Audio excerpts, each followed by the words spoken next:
Como formular quesitos para a prova pericial? Essa é a lição prática jurídica do dia, lição de número 145, de um total de 365. Você que me acompanha por aqui, você sabe que eu tenho esse compromisso de sempre trazer um áudio com um conteúdo prático voltado a como vencer o processo de conhecimento ou como obter sucesso na defesa do executado.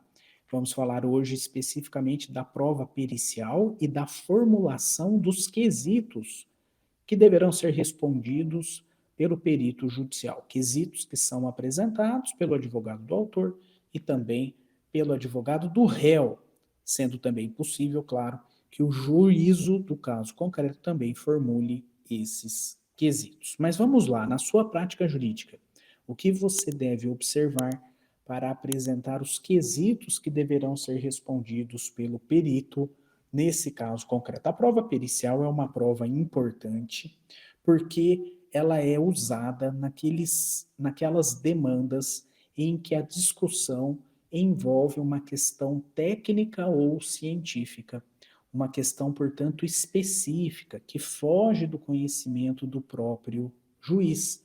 Nessas circunstâncias, se o autor alega um fato constitutivo do seu direito que envolve a análise de regras científicas ou técnicas e o réu faz a impugnação desses fatos na contestação, o fato se torna controvertido e agora o juiz necessitará, para a formação do seu convencimento, do auxílio de um profissional, o perito judicial, que é uma pessoa especialista naquelas regras, naquela ciência, naquela, naquele tipo de circunstâncias que está sendo analisado naquele caso concreto.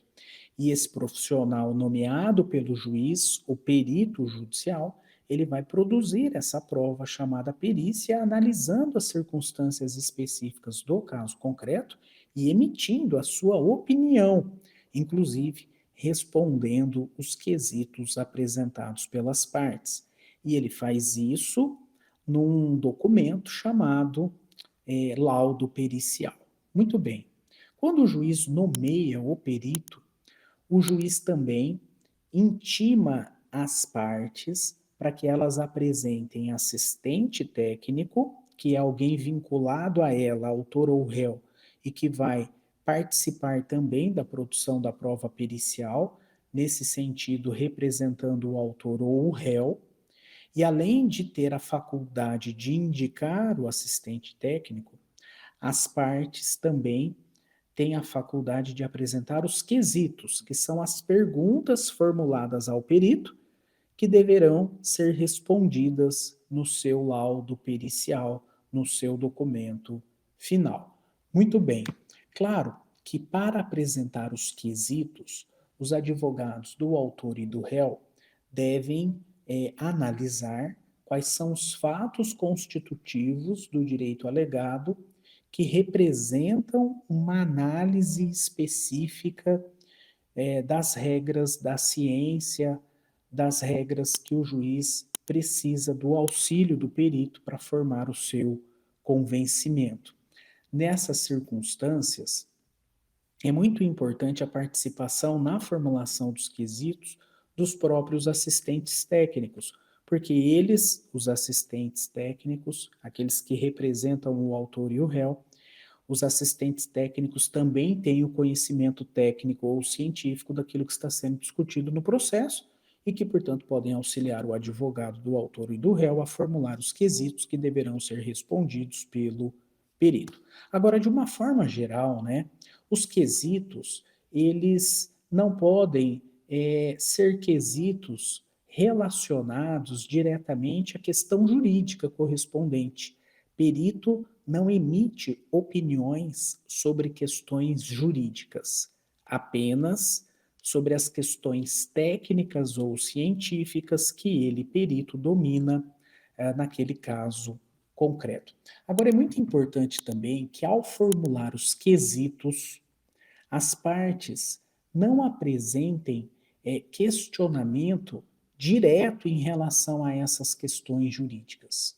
Por exemplo, vamos imaginar que estamos diante de uma ação de indenização por erro médico. E, claro, para que o autor tenha sua pretensão acolhida, caberá em regra ao autor comprovar o fato constitutivo do seu direito alegado.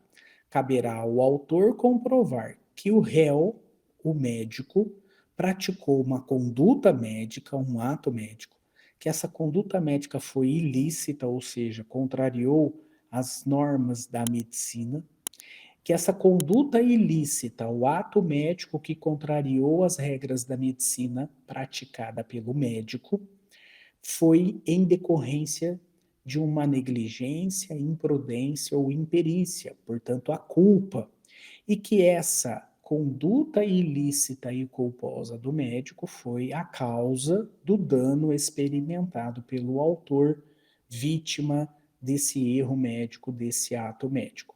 É muito interessante que os quesitos, claro, os quesitos serão elaborados levando em consideração as circunstâncias, a prova do ato médico, da ilicitude, da culpa, do nexo e do dano.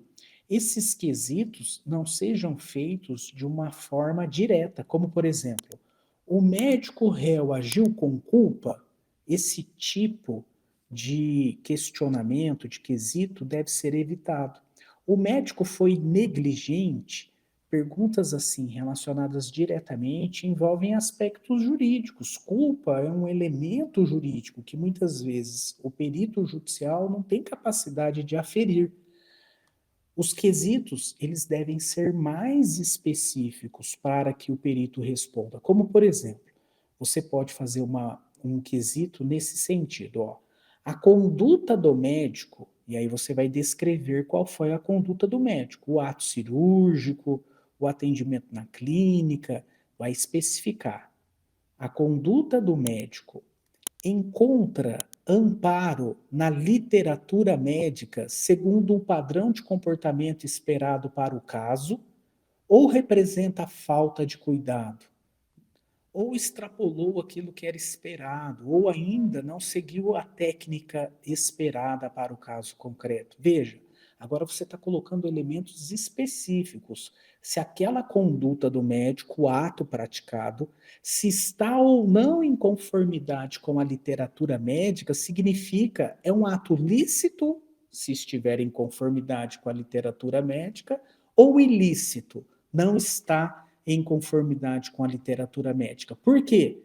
Esse é um quesito adequado para alegar, para apurar, melhor dizendo, a ilicitude do médico. Em outro sentido, a conduta que o médico praticou, e aí você vai descrever essa conduta, ela representa uma falta de cuidado, ela extrapolou o que era esperado, ela não seguiu a técnica esperada pelas regras da medicina. Quais eram as condutas esperadas que não foram observadas? Para você demonstrar negligência, culpa, no caso concreto. Então, sempre ser específico em relação aos quesitos que o juiz analisará na sentença para formar o seu convencimento. É nessa forma que você deve elaborar os quesitos para o caso concreto. A parte que não apresentou quesitos ou não indicou assistente técnico, ela não perde o direito de participar da perícia, inclusive ela pode fazer quesitos suplementares até o fim da perícia, pode fazer quesitos para esclarecimentos, né, após a entrega do laudo pericial. Mais que isso, quais são os quesitos que o juiz irá indeferir? O juiz sempre irá indeferir quesitos impertinentes, aqueles que não têm nenhuma relação com o objeto da discussão no processo, quesitos que recaiam sobre fato incontroverso. O fato foi alegado na inicial, mas não foi impugnado pelo réu na contestação. Se o fato não foi especificamente impugnado, ele é incontroverso. Para esse fato não precisa de provas, logo não precisa de quesitos. Também será indeferido os quesitos que não guardam relação com a especialidade do perito. São quesitos que extrapolam o objeto de conhecimento do perito e o próprio objeto da perícia. Então, nesse caso, o juiz irá indeferir esses quesitos. E também o juiz irá indeferir os quesitos que ele, juiz, entende que não são pertinentes aí, impertinentes, né? São quesitos impertinentes em relação àquilo que está sendo discutido no caso concreto. Portanto, podem ser indeferidos quesitos impertinentes, quesitos que recaem sobre fato incontroverso e quesitos cuja resposta não é da especialidade daquele perito nomeado. Bom, o juiz também pode fazer quesitos que entendem necessários para complementar os quesitos apresentados pelo autor e pelo réu. Prova pericial é importantíssima. Por quê?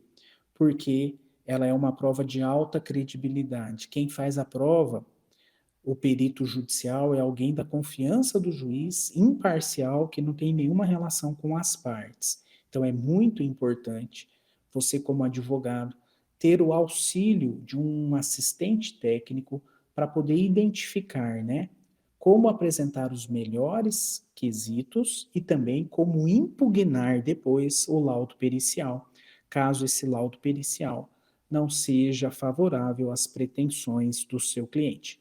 Mas essa impugnação do laudo pericial, ela é uma questão para ser analisada em outro áudio, em outra oportunidade. Então é isso. Até a próxima. Valeu, pessoal.